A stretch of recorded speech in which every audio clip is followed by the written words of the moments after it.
The ocean was calm that morning, too calm.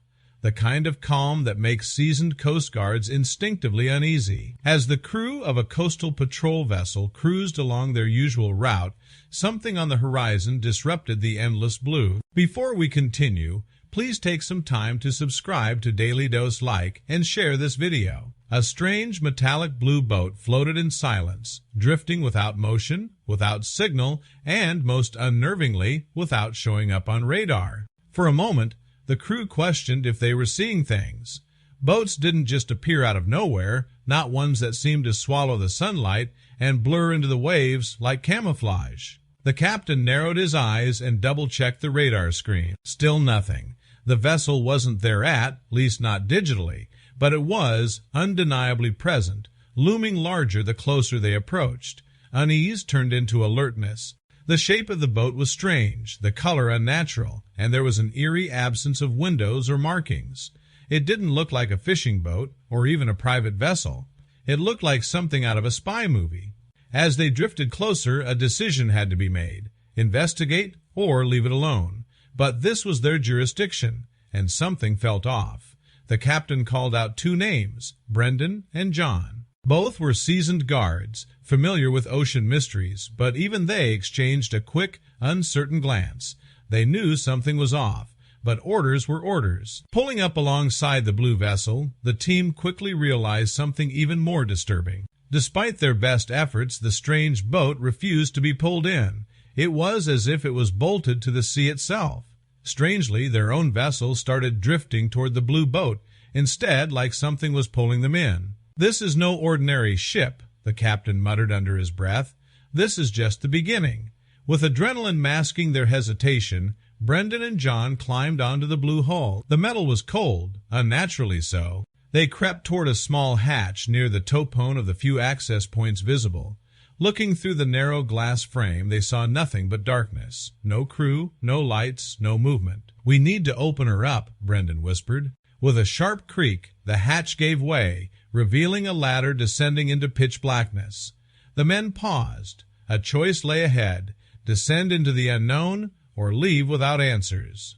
With one final look back at their crew, they climbed down, not knowing that decision would change everything. The darkness swallowed them. Inside the vessel, silence ruled. It was like stepping into a tomb that reeked of secrecy. But what chilled them most was the question hanging in the air: who had been piloting this boat? No answers came. Their radios crackled with static. They tried to report their status, but the connection failed, jammed, or cut off entirely. Then, without warning, a loud metallic thud echoed above them. The hatch slammed shut. Panic surged. Brendan and John rushed back up the ladder, but the hatch wouldn't budge. The bolts had locked, and there was no manual release from the inside. Outside, the crew watched helplessly. The strange blue boat began to sink slowly beneath the surface. It didn't seem to be malfunctioning, it was submerging deliberately. "It's a sub," Brendan whispered in horror. "This thing isn't a boat, it's a submarine." And just like that, they were gone, swallowed by the sea. The descent was slow but steady. Brendan gritted his teeth, trying to stay calm. He needed to think. This sub was advanced stealthy enough to hide from radar, designed to jam communication, and its outer shell mimicked the ocean to near perfection. It wasn't military issued, at least not officially. What was it hiding? The two Coast Guards stumbled toward what looked like a main console. The tech seemed old, like something from the 1980s, yet still somehow operational. Rows of buttons, flashing lights, and tangled wires sprawled across the panel. Brendan pressed a few, hoping for answers, but nothing happened. That's when John spotted it, a locked door on the opposite end of the sub. The two men pulled at the handle with all their strength, but it didn't budge. It was as if the submarine was designed to keep outsiders out and insiders in. Suddenly, the sub vibrated violently, the same pulse they'd felt during their descent, only this time it was rising. They dove behind the console, hearts pounding, a hiss. The hatch opened. 3 large figures descended quickly and moved toward the door they just tried to open. Each one carried large packages, metal crates, and foil-wrapped bundles. They didn't speak. They moved with purpose. Brendan's heart pounded. What were they doing? Who were they? Over the next 30 minutes, the three figures made repeated trips, hauling the mysterious cargo upward and out. It was a coordinated effort. And as the final crate disappeared, silence returned. But one thing changed. The hatch had been left open. Brendan and John didn't hesitate. They climbed. At the surface, the truth revealed itself. An oil rig loomed above them, massive and industrial. The sub had docked at its base, hidden from the world. No flags, no logos, just four towering steel legs anchoring the platform to the ocean floor. They climbed again, following a narrow service ladder to the rig's upper levels. What they saw stunned them. It wasn't an oil rig. Not really. Workers moved with robotic efficiency, carrying boxes and stacking crates. But it wasn't oil being moved, it was something else.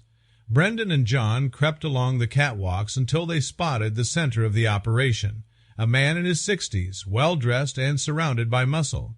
He cracked open one of the foil-wrapped packages. Inside, stacks of money.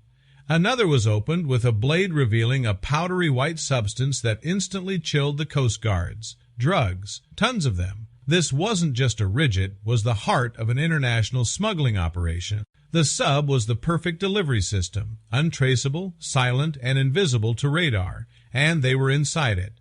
John checked his walkie again. A signal, finally. He whispered their location to the captain and prayed backup would come in time. But it was already too late to leave unnoticed. The leader of the operation locked eyes with them.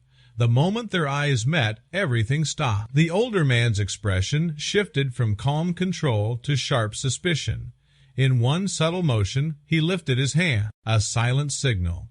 The guards didn't wait for what came next. "Run!" Brendan hissed. They ducked behind crates and machinery, weaving through the industrial maze of the oil rig as the alarm was silently sounded.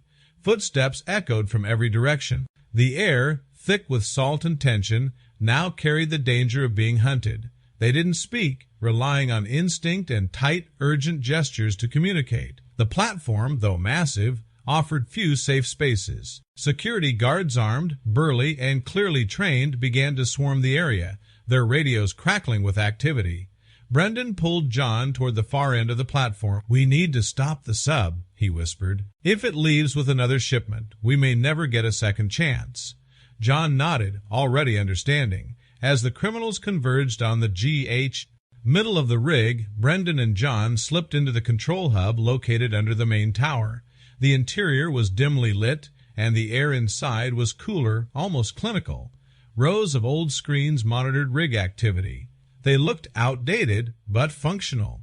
John found what he was looking for, a central switchboard with controls labeled in stenciled Russian. "This has to be it," he muttered, quickly flipping through switches until the submarine's access panel blinked red-locked. At least, for now, the sub wasn't going anywhere. But then came the inevitable sound, the stomping of boots on steel stairs. The guards had figured out where they were. Brendan locked the control room door just as the first guard slammed into it with his shoulder. "We've got maybe a minute," he muttered, heart racing. "Did you send the location?" John asked. "I did. They're on their way, but they're not here yet."